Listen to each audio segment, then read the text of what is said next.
Donc, tout d'abord, bienvenue à notre webinaire sur les outils de l'ANR. L'objectif de ce webinaire est de vous présenter quelques évolutions, et aussi de vous présenter de nouvelles solutions. Donc, la présentation de ce webinaire va se dérouler de la manière suivante. Émilie Abillon va vous présenter la partie évolution sur le SIM. Florence, elle, vous donnera la description de l'outil Oasis. Quant à moi, je vous exposerai des évolutions sur le portail de suivi ANR. Et enfin, Maya Monous vous présentera l'outil DataNR. Et puis, bien sûr, vous pourrez nous poser les questions à la fin ou en cours de la présentation. Émilie, je te laisse la parole. Bonjour à tous. Oui. Hop. Bonjour à tous. Donc, Émilie Abillon, je suis directrice adjointe de la direction du conventionnement et du financement. Je vais vous présenter rapidement les évolutions de notre système d'information métier, donc qui porte sur le suivi des projets, qui est accessible par les différentes parties, donc que ce soit les tutelles gestionnaires, les chercheurs, responsables scientifiques ou coordinateurs des projets, et l'ANR aussi en interne. Les nouveautés 2023-2024, la première grande nouveauté était la mise en place d'informations sur les préciputes. Donc, c'est une information qui est disponible à plusieurs étapes de la vie de vos projets. Donc, vous allez retrouver ces informations en phase de candidature sur la plateforme IRIS ou SIM en fonction du type d'appel auquel vous soumettez vos projets. Et vous retrouverez également ces informations sur le SIM en phase de contractualisation et de suivi. L'objectif est de vous apporter de l'information sur la composition financière de votre projet avec les informations sur l'aide demandée au projet hors préciput, les différentes parts de préciput, donc il y en a 4 aujourd'hui à l'ANR, avec les taux associés et donc les montants associés pour votre projet, et le montant total d'aide générée pour votre projet. Ces informations, en fonction de la phase où vous êtes, vont être des informations provisoires ou définitives, notamment en phase de dépôt, on sera sur de l'information prévisionnelle qui pourra être réajustée en phase de contractualisation et de suivi en fonction de votre budget. Donc ça se situe sur la partie annexe financière, quelles que soient les phases, et donc vous le retrouverez tout au long de la vie de vos projets. Autre nouveauté 2023-2024, on a inclus plutôt de la déclaration du signataire des actes lors de la validation des annexes financières pour nos bénéficiaires à coût complet. Lorsque votre projet est retenu pour financement, vous avez une étape de validation de l'annexe financière. Et pour les bénéficiaires à coût complet, vous pouvez d'ores et déjà, vous devez même, je veux dire, d'ores et déjà renseigner quel va être le signataire de l'acte. Pourquoi on demande ces informations ? L'ANR s'est doté depuis maintenant 2 ans d'un outil de signature électronique, donc tout document contractuel géré par la direction du conventionnement et du financement est signé électroniquement. Pour les bénéficiaires à coût complet, nous sommes sur un système de convention, donc avec signature de l'ANR et de votre établissement. Et donc, aujourd'hui, jusqu'à présent, on demandait par mail les informations de qui signera parce qu'on doit renseigner certaines informations dans l'outil. Et donc là, maintenant, c'est embarqué dans la validation des actes financières et c'est repris de manière automatique dans notre outil de signature électronique. Donc ça rentre dans notre objectif d'automatisation de la contractualisation de bout en bout. Donc c'est pour ça que ça doit être déclaré. L'information, vous la trouverez dans l'onglet données administratives et vous avez un mode opératoire qui est disponible sur le SIM, puisque lorsque vous connectez sur le SIM, dans la barre d'outils en haut, vous avez 3 petits traits et vous avez l'ensemble des modes opératoires qui est disponible sur quasiment toutes les thématiques autour de l'utilisation de cette plateforme. Troisième évolution, c'est la notification en cas de dépôt d'actes modificatifs signés. Toujours dans un objectif de rendre accessibles les informations d'automatiser le traitement aujourd'hui que l'on fait dans toutes nos activités de contractualisation et de suivi de projet, et éviter le plus possible les échanges par mail, je pense qu'on a tous des boîtes mail qui débordent et souvent les mails se perdent. Donc, vous avez accès maintenant à vos actes modificatifs signés sur la plateforme. Vous pouvez les télécharger et vous avez juste une notification qui vous est transmise. Donc, de la même manière, où est-ce que vous trouvez les informations de ces actes modificatifs ? Donc, c'est dans l'onglet, c'est en suivi dans l'onglet actes attributifs, et la notification est envoyée aux personnes chargées du suivi administratif et financier et au coordinateur du projet. Donc, c'est bien les personnes qui sont déclarées dans le cadre du projet chargées du suivi administratif et financier. Bien évidemment, nous avons toujours des projets en cours et d'autres évolutions sont en cours de développement ou ont déjà été planifiées. Elles vont se mettre en place au fil de l'eau sur fin d'année en 2025. Et l'objectif, c'est de vous en donner un premier aperçu. Le gros chantier en cours qui va s'étendre jusqu'à fin 2024, voire début 2025, c'est un gros travail de refonte de notre module de modification contractuelle, puisqu'on met à disposition maintenant des formulaires en ligne, alors qu'auparavant, on était sur des documents Word qui devaient être déposés. L'objectif, c'est vraiment de simplifier la saisie des demandes de modification par nos bénéficiaires avec une pré-saisie des informations. Lorsque vous allez demander une modification de votre répartition budgétaire, l'annexe financière initiale, vous deviez l'indiquer, la retrouver, la réécrire. Là, elle sera pré-saisie en automatique et vous aurez juste à indiquer les modifications que vous souhaitez apporter. C'est la même chose pour tout ce qui est prolongation, donc sur la date initiale de fin de projet, sur les changements de tutelle ou autres. Dès lors qu'il y avait une information qui était à saisir, qui est aujourd'hui disponible dans nos outils, elle s'affichera en automatique et vous n'aurez plus qu'à indiquer vraiment la modification que vous souhaitez apporter. On va aussi apporter beaucoup plus de transparence sur le traitement et la validation de l'ensemble des pièces justificatives qui nous est transmis. De la même manière, aujourd'hui, la plupart des pièces, donc soit nous étaient transmises dans la demande, soit nous étaient transmises par mail. Vous n'avez pas forcément de visibilité sur la validation de ces documents, est-ce qu'ils ont été reçus, est-ce qu'ils sont conformes aux attentes de l'ANR. Dès lors que cet outil sera remis en place avec ces évolutions, mes collaborateurs au niveau des gestionnaires contractualisation valideront en ligne tous les documents reçus ou pourront même refuser en ligne aussi les documents reçus et vous aurez l'information. Donc, il y aura une vraie transparence de où on en est dans les documents reçus, dans le traitement de la demande, quelles sont les pièces qui sont non conformes. Vous pourrez les redéposer beaucoup plus facilement et on aura tout un suivi tous ensemble avec la même visibilité à tous les niveaux. Ça va nous permettre aussi de rentrer également dans une phase d'automatisation du traitement des décisions modificatives pour toujours être dans un objectif de réduction des délais de traitement. Donc, je pense à tout ce qui est dérogation, dès lors que le comité de suivi de projet qui se réunit tous les 15 jours donne un accord sur la demande.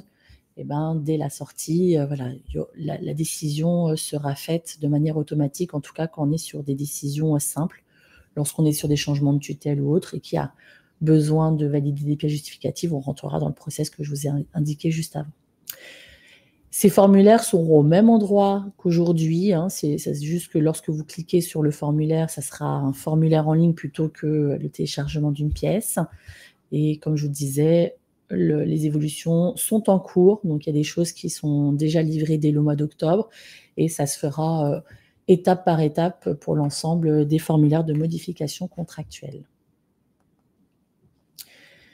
Autre évolution à venir qui est pour la déclaration de cumul de financement. Donc, c'est une déclaration qui est faite lors de la validation des annexes financières, où les établissements doivent déclarer s'ils ont obtenu d'autres financements dans le cadre du projet pour lequel ils ont été retenus pour financement par l'ANR.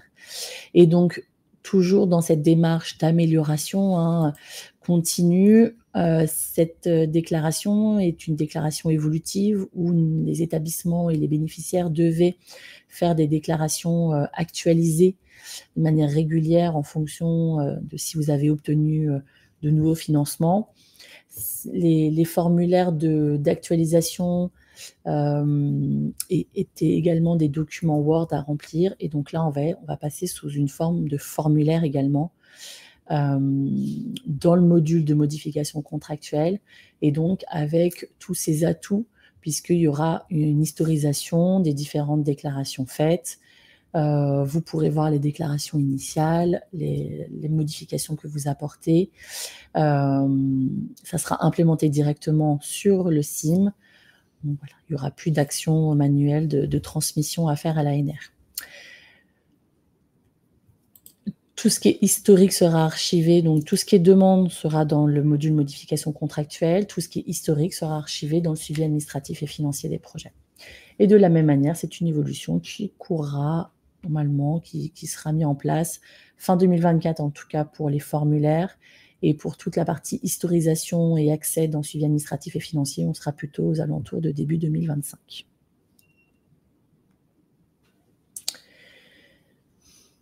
De la même manière qu'on a entamé l'intégration de l'information sur le préciput dans nos outils, que ce soit IRIS ou SIM, en phase de dépôt, de contractualisation ou de suivi, on va également améliorer le traitement et la gestion de nos préciputs.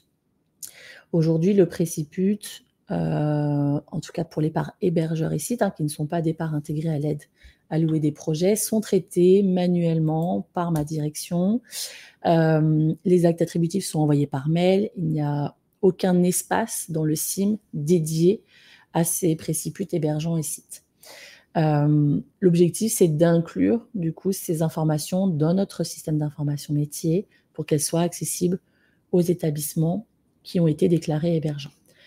Donc, on va dedans gérer toute la contractualisation du préciput, rendre disponibles les actes liés au préciput pour mes bénéficiaires sur la plateforme SIM, en téléchargement et en accès pendant tout au long du projet. Vous disposerez d'une vue sur le SIM avec le traitement associé à ce préciput hébergeant et site. Et notre objectif est d'accélérer du coup les délais de contractualisation et donner un peu plus de visibilité.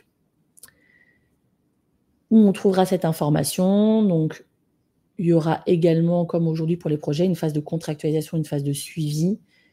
Et ces évolutions auront lieu plutôt fin 2025. Notre objectif, c'est que le préciput 2026 soit contractualisé dans le SIM et que toutes les informations soient disponibles dans le SIM.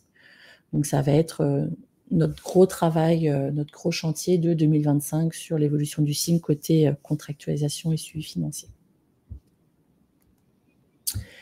Quelques rappels de bonnes pratiques concernant le suivi administratif et financier de vos projets.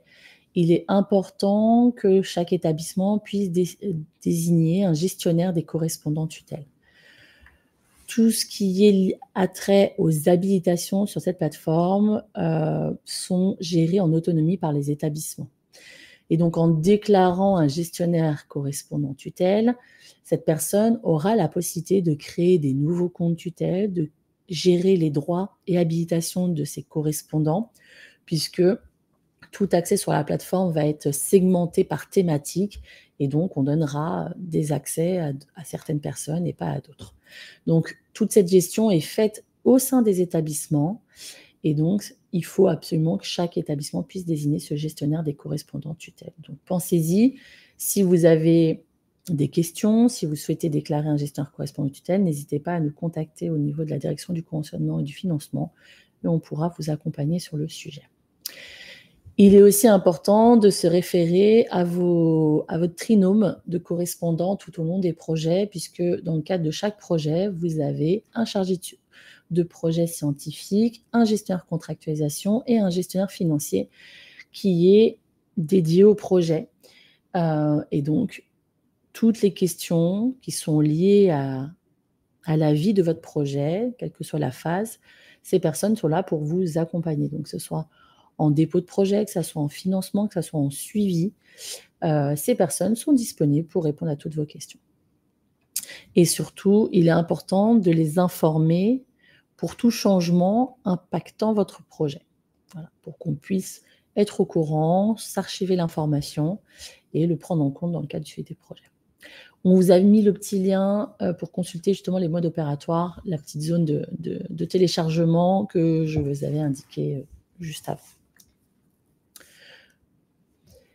Une dernière slide sur le CIM, sur la partie administrative et financière, sur toutes les informations qui sont disponibles sur le CIM, pour rappel. Donc, vous pouvez télécharger vos actes attributifs et vos décisions modificatives. Vous pouvez télécharger, en attendant que tout soit en formulaire en ligne, les formulaires de demande de modification contractuelle et vous pouvez suivre vos demandes. Vous pouvez également télécharger les maquettes de relevé de dépenses et les annexes financières, édition par édition, puisque chaque maquette ou annexe financière fait référence à une édition de projet. Vous pouvez déposer vos relevés de dépenses en ligne et suivre également leur traitement. Et vous avez accès également au suivi scientifique avec le dépôt des livrables. Mais cette partie-là évolue très largement et ma collègue Florence vous expliquera justement les fonctionnalités d'Oasis qui va prendre le relais sur cette partie. Avant peut-être de commencer, nous avons 2 questions. Donc, vas-y, tu les lis. Donc, la première question, on ne peut pas renseigner une responsable de suivi administratif et financier lors du dépôt d'un projet sur le CIM si cette personne n'est pas préalablement enregistrée. Oui, tout à fait. En phase de dépôt, il y a deux choses. Effectivement, maintenant, en phase de dépôt, pour déclarer la personne en charge du suivi administratif et financier, pour éviter d'avoir des doublons en fait de comptes sur nos systèmes d'information, on vous propose systématiquement les noms et prénoms des personnes qui sont préenregistrées dans nos systèmes. Et vous pouvez les sélectionner. Toutefois, normalement, mais du coup, vous mettez doute, mais je vais vérifier. En tout cas, c'est sûr que c'est possible sur le site du 2. Normalement, vous avez, si vraiment les personnes en charge du suivi administratif n'est pas déclarée, vous avez une petite case autre et vous pouvez le déclarer manuellement.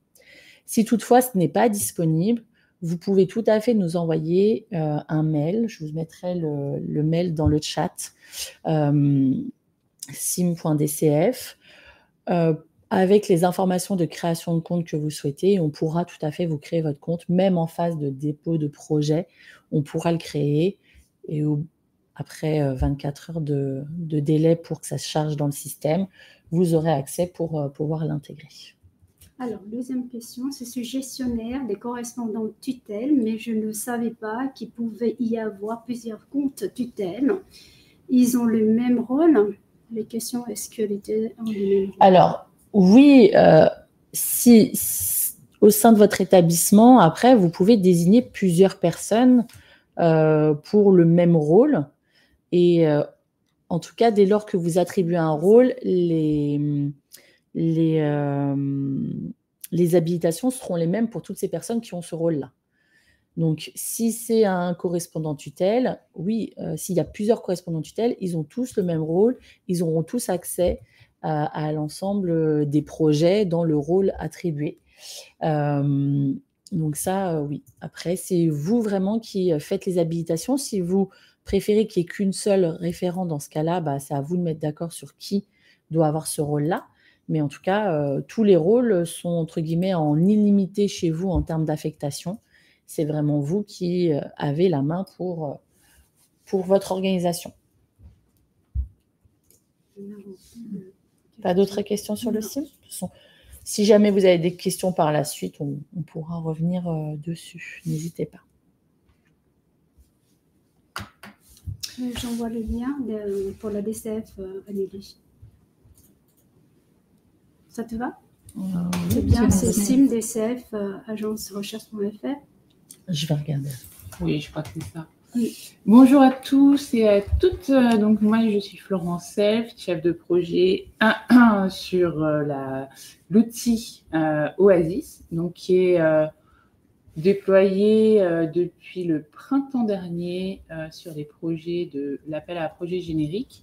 Et donc, c'est une proposition pour faire du suivi scientifique un peu plus moderne que ce qu'on avait l'habitude de faire.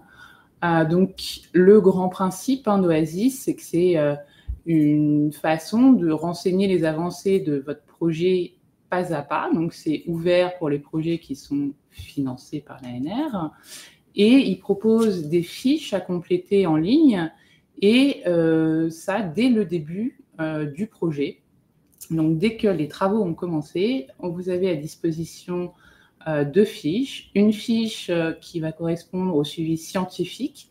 Donc, dès le début du projet, vous pouvez commencer à renseigner des informations sur les avancées scientifiques de votre projet. Et ça va vous permettre, en fait, de construire progressivement le compte-rendu qui est un livrable à déposer auprès de l'ANR à la fin du projet. Il y aura aussi une fiche qui va permettre de valoriser les faits marquants de vos projets au cours de leur vie. Donc ça sera la fiche résumé public.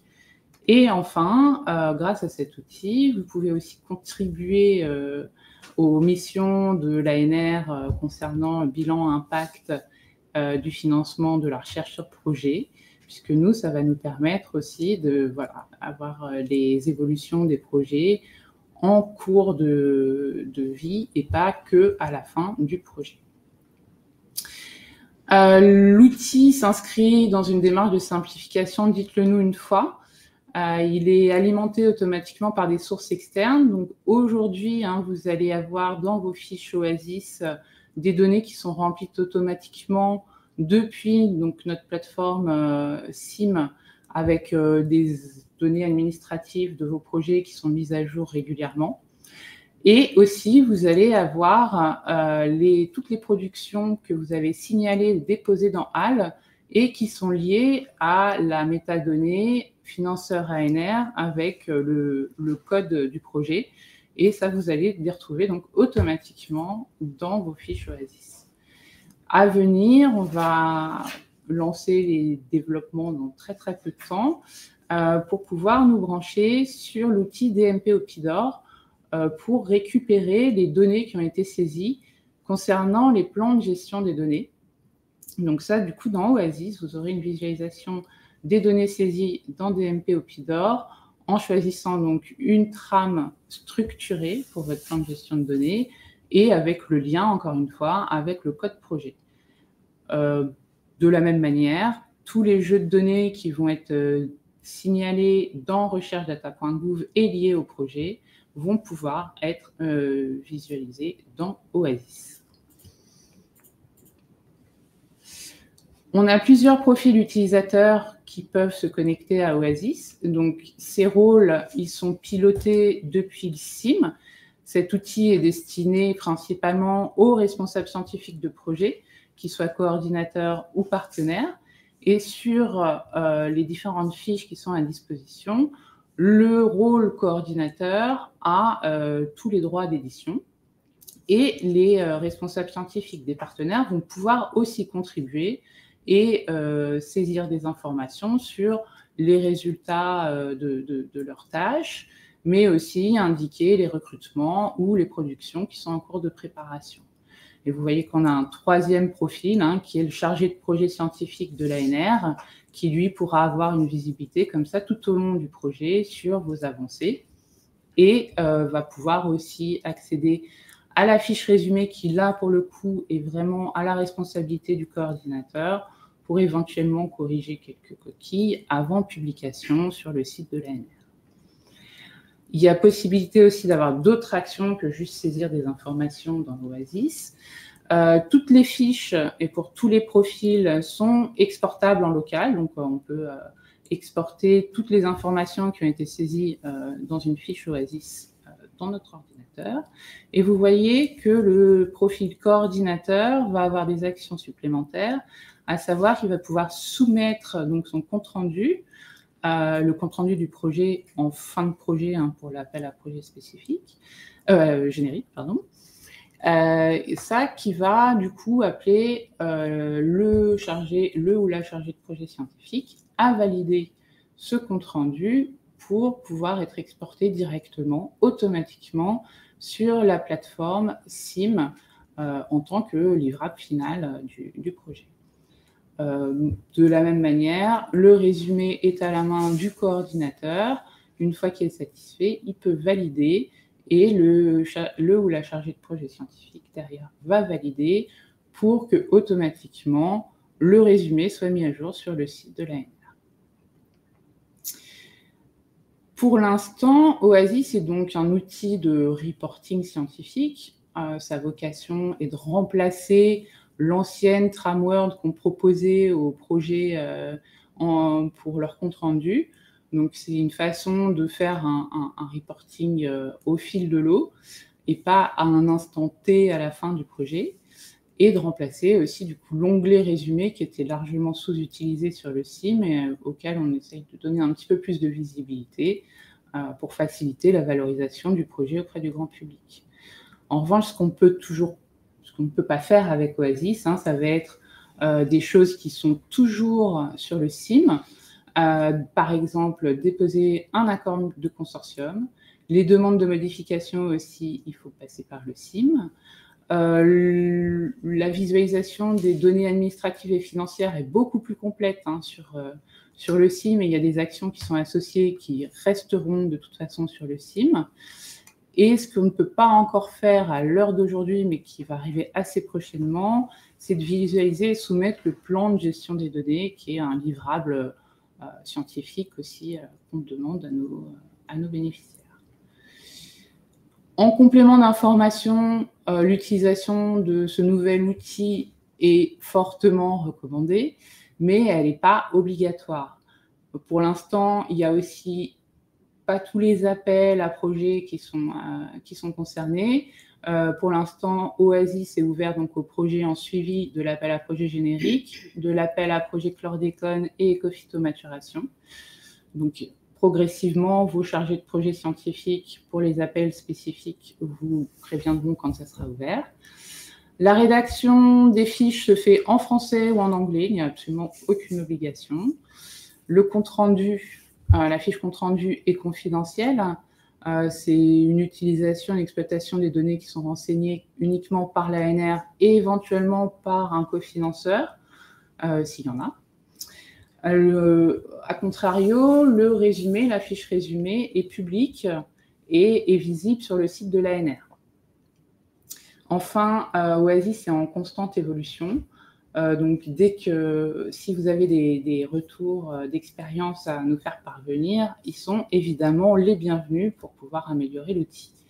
Et enfin, à noter, l'accompagnement dans la prise en main de l'outil est assuré par les chargés de projet scientifiques. Donc, n'hésitez pas à les contacter si vous avez des soucis pour l'utilisation de cet outil. Voilà, donc j'ai fini, j'ai mis quelques liens utiles. Donc, il y a une adresse mail que vous pouvez utiliser pour poser vos questions, oasis@agencerecherche.fr. Il y a aussi une page dédiée sur le site de l'ANR, notamment une petite vidéo qui présente dans les grandes lignes l'utilisation, comment on utilise OASIS. Et sur l'application, sur OASIS, il y a une foire aux questions qui est consultable à tout moment pour éventuellement répondre à des interrogations. Alors, nous avons quelques questions, notamment 3 questions. Il y a comment s'articule OASIS avec les rapports intermédiaires tracés sur le SIM? Alors, comment s'articulent les rapports intermédiaires? Ce qui est demandé en fait sur OASIS, c'est ce qui est demandé dans le cadre du suivi de l'appel à projet générique. On ne va pas parler des petits appels qui ont été mentionnés. L'appel à projet générique, dans vos contrats, vous avez un livrable de rapport final uniquement à déposer sur le SIM. Et donc, Oasis, en fait, reprend cette chose-là, c'est-à-dire, on va vous demander un unique rapport final pour l'appel à projet générique. En revanche, Oasis, comme je vous l'ai dit, est ouvert dès le début du projet. Et donc, s'il y a un point d'étape à mi-parcours qui est fait sur Oasis, c'est super, c'est absolument à encourager. Mais par contre, il n'y a pas de livrable attendu à mi-parcours pour l'appel à projet générique. Et donc, du coup, il n'y a pas une fiche dédiée dans Oasis pour ce livrable-là. Alors, donc, est-ce qu'il y a donc, un accès à la lecture pour la tutelle? Non, a priori, pour l'instant, en tout cas, sauf si c'est une demande récurrente et qu'il y a un vrai besoin. Là, pour l'instant, Oasis est vraiment à la main des responsables scientifiques des projets et les autres rôles qui existent sur le SIM n'ont pas accès au contenu Oasis. Ils peuvent se connecter, mais ils vont arriver sur une page vide. En revanche, ce que vous pouvez faire pour l'instant, c'est demander aux responsables scientifiques de vous exporter les fiches. Toute l'information est exportée et du coup, ils peuvent partager avec vous l'information qu'il y a là. Peut-être parce que là, il parle notamment du PGD. On est d'accord que lorsque le PGD sera ouvert, bien évidemment, sur Oasis, les tutelles gestionnaires y auront accès par le biais du SIM ou pas? Je pense que la question, elle est là. Une fois qu'il est livré, oui, ça sera exactement pareil. Là, le plan de gestion de données à 6 mois, par exemple, pourra être déposé sur Oasis et il sera automatiquement basculé sur le SIM. Et du coup, les utilisateurs du SIM y auront accès. Voilà. Après, le chargé de projet des établissements a-t-il un accès? Non, c'est pareil. Il y a vraiment le rôle responsable scientifique, partenaire et coordinateur qui a accès au contenu Oasis. D'accord. Donc, PGD, non, c'est celui-là. Donc, Oasis est-il mis en place pour les autres appels comme l'APCOM? Pour l'instant, non. Mais ça ne saurait tarder. Et ça, je pense qu'il y aura des communications un peu au compte-gouttes avec l'ouverture d'Oasis pour les appels non génériques de l'ANR. Vous voyez qu'on l'a lancé au printemps dernier et petit à petit, il y a de l'adhésion de plus en plus et donc on serait très heureux et je pense que ça ne va pas tarder de l'ouvrir sur d'autres appels à projets que l'appel à projet générique. Et enfin, le PGD n'est malheureusement pas accessible via le SIM. J'ai répondu du coup. Tu as répondu. Ouais. Mais oui, alors, si tout ce qui est livrable aujourd'hui sur le SIM peuvent être accessibles par les personnes. C'est toute une question d'habilitation en fait. Donc peut-être revoyez vos habilitations qui ont été faites au sein de votre établissement, mais c'est des données qui peuvent être accessibles par les tutelles si les habilitations ont été faites correctement.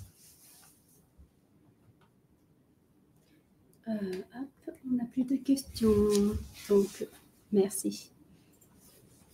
Rebonjour. Donc pour la partie de suivi de projet, le portail de suivi de projet. Donc pour ceux qui ne connaissent pas encore le portail de suivi de projet, il a été déployé en octobre 2020 après un lancement bêta auprès de 8 établissements pilotes en 2019. Il est conçu pour les tutelles gestionnaires, pour les tutelles hébergeantes, pour les laboratoires, mais s'adresse également aux partenaires des projets, qui sont donc, les responsables scientifiques coordinateurs, les responsables scientifiques. Il offre une vue d'ensemble consolidée de tous les projets soumis et financés dans le cadre des appels des plans d'action, hors, bien sûr, les programmes d'investissement d'avenir. Quand je dis consolidé, c'est-à-dire que tous les projets qui se trouvent aujourd'hui sur IRIS sont dans le portail, y compris les projets qui se trouvent dans le SIM. Il permet de suivre l'avancement des projets. Lorsque vous faites des demandes dans le SIM, des demandes de modification ou de prolongation, donc vous les retrouverez dans le portail. Également, lorsque vous souhaitez savoir si votre projet déposé donc est sélectionné dans la phase 2 ou non, donc voilà, vous avez toutes les informations nécessaires dans cet outil. Il est à noter que toutes les données sont mises à jour tous les jours. Donc, toutes les modifications faites, bien sûr, dans le SIM seront transmises dans le portail. Par contre, tous les projets soldés ne sont pas importés pour le moment dans le portail. Donc, aujourd'hui, l'ergonomie actuelle donc, de la page d'accueil et vous avez une vue sur l'ensemble des indicateurs. Et comme nous sommes toujours dans la continuité de notre démarche de simplification, donc très prochainement, nous allons apporter quelques modifications et améliorations sur l'ergonomie du portail. Et nous allons également apporter de nouvelles fonctionnalités, notamment un aperçu rapide de tous les projets soumis et financés.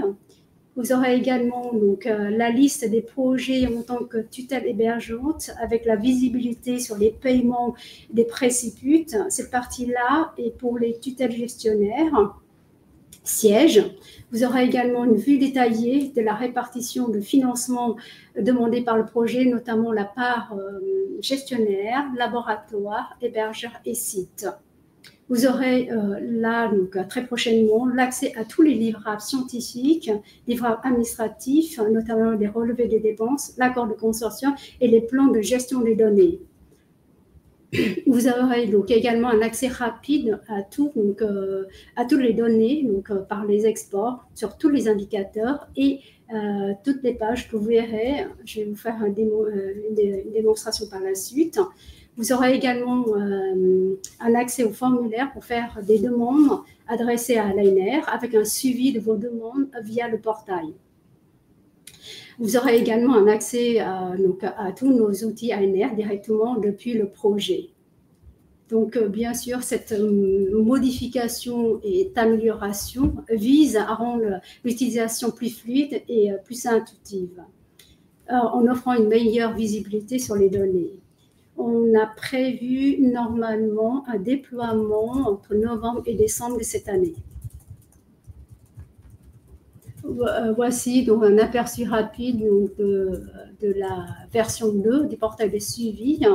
Vous avez donc, on a mis à votre disposition le guide d'utilisation dans le cas où vous aurez donc, des difficultés pour la prise en main de l'outil, ainsi que l'adresse mail en cas de problème. Là, vous avez la page d'accueil. Dans la page d'accueil, vous aurez 6 onglets. Il y a l'onglet d'actualité. Donc, cette partie ne sera visible lorsqu'il n'y a que les informations nécessaires à communiquer.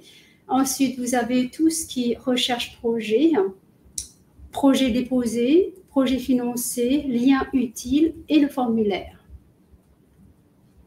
Dans le projet déposé, vous avez la vue sur l'ensemble de tous vos projets déposés avec un accès direct vers le SIM ou vers Iris. Vous aurez également la possibilité d'exporter les données avec la possibilité de filtrer comme vous le souhaitez, donc avec les données que vous souhaitez afficher. Là, aujourd'hui, on a un certain nombre de valeurs qui sont affichées sur cette page, mais il est possible de réduire l'écran. Donc, sur la partie des projets financés, vous aurez donc 4 grands blocs indicateurs, donc notamment le projet ANR avec un sous-indicateur qui sont les projets en cours de contractualisation, projets financés, projets faisant l'objet d'une modification. Cette partie vous permettra de savoir si votre projet est en cours de contractualisation ou il est financé ou il fait l'objet des modifications. Ensuite, vous avez la partie livrable où vous aurez les informations sur les livrables scientifiques en retard et pour lesquels il faudra nous le fournir pour les paiements des échantillons. Ensuite, vous avez donc les livrables scientifiques attendus dans les 3 prochains mois. Donc également les livrables administratifs en retard. Ensuite, vous avez le bloc suivi financier pour le tutelle gestionnaire avec les versements des échéanciers. Et la partie suivie pour la tutelle hébergeante, cette partie-là, vous aurez la liste des projets hébergeurs en tant qu'hébergeur. Et aussi, vous aurez les paiements sur les précipites hébergeurs. Donc, bien sûr, dans ces blocs-là, tous les indicateurs sont exportables.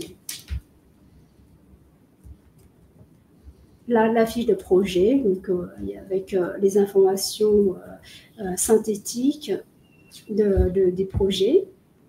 Ensuite, vous avez la fiche du partenaire du projet où vous aurez toutes les informations.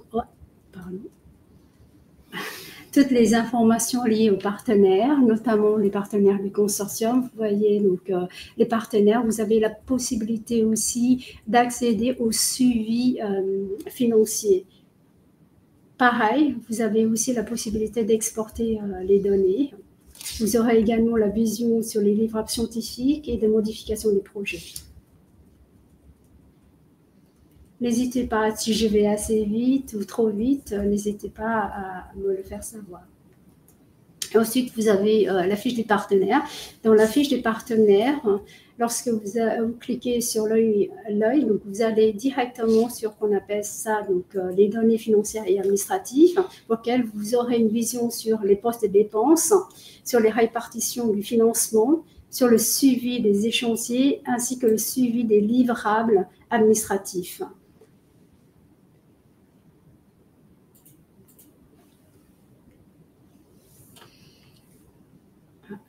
Pas passer par la suite.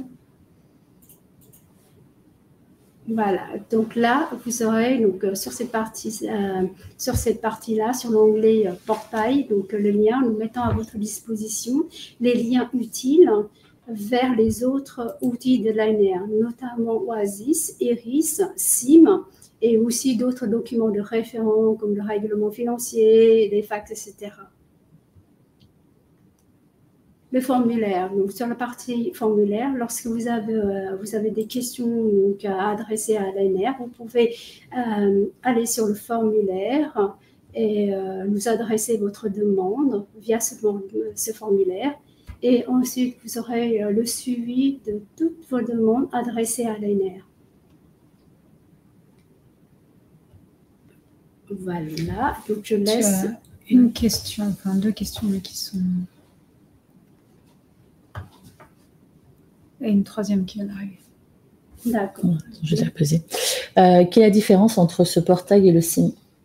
Donc, ce portail-là, en fait, c'est un peu, comme je vous ai indiqué précédemment, c'est un portail qui consolide l'ensemble des projets provenant des Iris et SIM. Donc, par rapport à SIM, ce portail-là ne permet pas de faire des modifications. Ce n'est qu'un portail de suivi de projet. Donc, vous pouvez pas, vous n'avez pas la possibilité de faire des modifications, par exemple. Oui, c'est surtout ce qui est important de rappeler, c'est que SIM, on est sur un outil effectivement opérationnel où on va déposer des informations, suivre les informations projet par projet. Sur la plateforme, ça offre une visibilité multi-projet aux établissements. Ça permet de pouvoir faire des exports sur l'ensemble des livrables attendus pour l'ensemble des projets pour lesquels je suis tutelle gestionnaire, par exemple, d'avoir une vue en tant que tutelle hébergeante, pareil, sur l'ensemble des projets où j'étais déclarée tutelle hébergeante, etc. Donc, c'est vraiment des fonctionnalités différentes, c'est complémentaire, dans le sens où toutes les informations du portail sont issues principalement de l'outil SIM et d'Iris pour la partie dépôt de projet et visibilité justement sur les projets déposés pour lesquels vous êtes également déclaré tutelle gestionnaire ou tutelle hébergeante. Donc, c'est vraiment de l'apport complémentaire pour avoir une vue multi-projet et non pas individuelle à chaque projet. Exactement, donc une vue sur l'ensemble des projets, y compris les projets déposés, avec l'information clé pour le pilotage de votre projet. Peut-être, Raymond, une question. Tu parlais de l'accès à l'ensemble des livrables. Oui. Ce seront des documents qui seront téléchargeables sur le portail ou qui donneront accès au SIM pour télécharger sur le SIM? Donc, c'est un Selon accès, ses habilitations. voilà. Donc, oui, selon les habilitations, c'est pas téléchargeable, c'est simplement la lecture seule. Comme dans le portail, c'est une lecture seule de l'ensemble des documents, mais pas téléchargeable pour le moment. Ce n'est pas prévu. Donc, il faudra quand même aller sur le site pour pouvoir télécharger les documents Oui, exactement. en fonction des habilitations des personnes. On est d'accord. Exactement. Pour l'instant, c'est pas prévu. Est-ce qu'il y aura une présentation plus détaillée de la plateforme? Oui, c'est prévu. Nous allons inviter des personnes qui le souhaitent, de faire une formation, mini-formation qu'on avait prévue avec les tutelles gestionnaires, de faire une formation sur ce portail-là, de faire une présentation du portail. Et à quel moment les projets saisis dans Iris basculent dans Coiris? Donc, dès lors que c'est soumis, on aura les informations le lendemain, voire sur le lendemain, sur le portail de suivi de projet. Parce que toutes les données sont actualisées tous les soirs. Voilà pour les questions. Merci. Je passe donc la parole. Merci, je prends la main. Alors, voilà. Maya Neouz, je suis responsable du pôle bilan études impact de la direction de la stratégie numérique et des données à l'ANR. Et ce que je vais vous présenter, c'est plus à titre d'information. Ce n'est pas exactement un outil. L'ANR s'attache à ouvrir ces données en fait, pour que vous puissiez avoir les informations qui vous intéressent. Donc, on n'est pas sur le suivi de vos projets en tant que tel. Ce n'est pas du tout une partie administrative. C'est vraiment une vision d'ensemble, j'allais dire, de curiosité. Et donc, c'est une plateforme de données ouvertes, comme il en existe tant d'autres, mais qui s'attache donc au projet financé par l'Agence nationale de la recherche.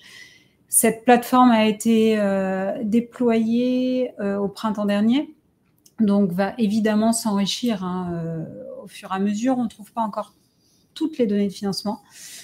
Et donc, je vous présente un petit peu ce que vous pouvez trouver et qui, éventuellement, peut vous être utile pour avoir une vision d'ensemble. Donc, quand vous arrivez sur cette plateforme qui s'appelle DataANR, donc, vous aurez accès au lien à la présentation que nous faisons à ce webinaire et sous toutes les planches, il y a des liens, en fait. Donc, vous pouvez cliquer dessus pour accéder au site. Sinon, DataANR sur votre moteur de recherche préféré, ça marche normalement. Donc, vous arrivez sur une page d'accueil et puis vous pouvez éventuellement aller directement sur nos visualisations et il y a déjà un certain nombre de choses qui sont disponibles. Beaucoup de choses sur l'appel à projet générique, pas mal d'infos regroupées dans une visualisation pour les projets de France 2030, des choses sur des projets Science avec et pour la société avec son petit nom SAPS et on avait fait une visualisation dans la préparation des JO.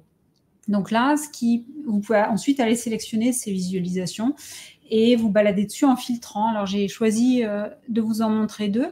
Une qui peut être utile dans la préparation de vos projets éventuellement, à titre d'information, c'est qu'on a regroupé les chiffres clés des 2 derniers appels à projets génériques en fonction des comités. Donc, vous pouvez avoir de l'information sur combien de projets ont été déposés et financés en fonction de l'instrument et du comité, le nombre moyen de partenaires, des chiffres sur le financement, un petit peu ce qui a été fait, donc en aide allouée maximum, minimum, et puis surtout des moyennes qui peuvent être intéressantes.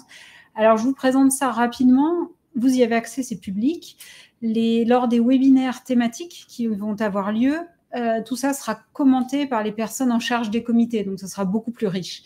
En tout cas, l'info brute, j'allais dire, est disponible et publique. C'est un exemple de visualisation. Ensuite, il y en a un autre. Voilà. Si vous prenez par exemple la visualisation résultat des éditions sur 2014-23, donc c'est l'ensemble de l'appel à projet générique, vous aurez en haut de page des filtres. Donc vous pouvez dire, moi j'ai envie de regarder les projets financés par une région en particulier, éventuellement, sur un instrument particulier, pourquoi pas, ou une édition donnée, où je veux voir une évolution. Donc, vous allez sélectionner vos filtres en fonction et vous pourrez savoir nombre de partenaires, aide allouée totale, nombre de projets. Voilà, quelques graphiques comme ça. Et puis, tout en bas de page, vous aurez le lien vers les projets. Et ces liens vous amènent sur le site institutionnel anr.fr où vous aurez donc la page résumé public que vous aurez enrichi via Oasis. Et en bas, il y a aussi un petit lien. Donc, dans la bande bleue en bas, j'avais pris, une page en anglais. c'est peut-être pas idéal pour aujourd'hui, Useful Links. Vous avez aussi, donc ça existe en français, hein, évidemment, c'est ma copie d'écran qui n'est pas particulièrement pertinente. Et vous avez le lien vers tout ce qui a été déposé pour ce projet sur ALANR, justement. Donc là encore, tout ce que vous renseignez dans un cas, c'est-à-dire dans Oasis ou dans HAL, vous le renseignez une seule fois. Et vous pouvez avoir une vision d'ensemble. Et donc, ce portail, c'est vraiment une vision d'ensemble de ce qui se passe à l'APG, quelle est la dynamique, qu'est-ce qu'on peut voir. Si cela vous intéresse et cela vous est utile ou par pure curiosité, tout est là. Donc, pour l'instant, c'est la APG complet. Et pour les autres programmes, ça va s'enrichir au fur et à mesure. Voilà, donc on vous laisse naviguer et découvrir tout ça. Et voilà, c'est vraiment informatif en fin de ce webinaire, sachant qu'il n'y a aucune obligation et nécessité de l'utiliser pour préparer vos dépôts, évidemment, ni pour suivre vos projets. Je ne sais pas s'il y a quelques questions en plus. Sinon, de mon côté, c'était mes dernières slides. C'est bon. Merci beaucoup. On a fini sur les présentations. Si vous avez des questions, on peut se garder quelques minutes de questions-réponses. Sinon, on mettra fin au webinaire. N'hésitez pas à poser toutes vos questions. Dans tous les cas, vous avez sur le site de l'ANR toutes les informations sur les différents interlocuteurs d'aujourd'hui. Si vous avez des questions, bien évidemment, sur ces différentes plateformes, les différentes directions de l'agence restent à votre disposition pour y répondre en aparté de ce webinaire. Donc, n'hésitez pas à prendre contact avec nous. On sera ravis de vous accompagner dans vos démarches. Merci beaucoup. A priori, pas d'autres questions. Donc, on vous remercie pour votre présence.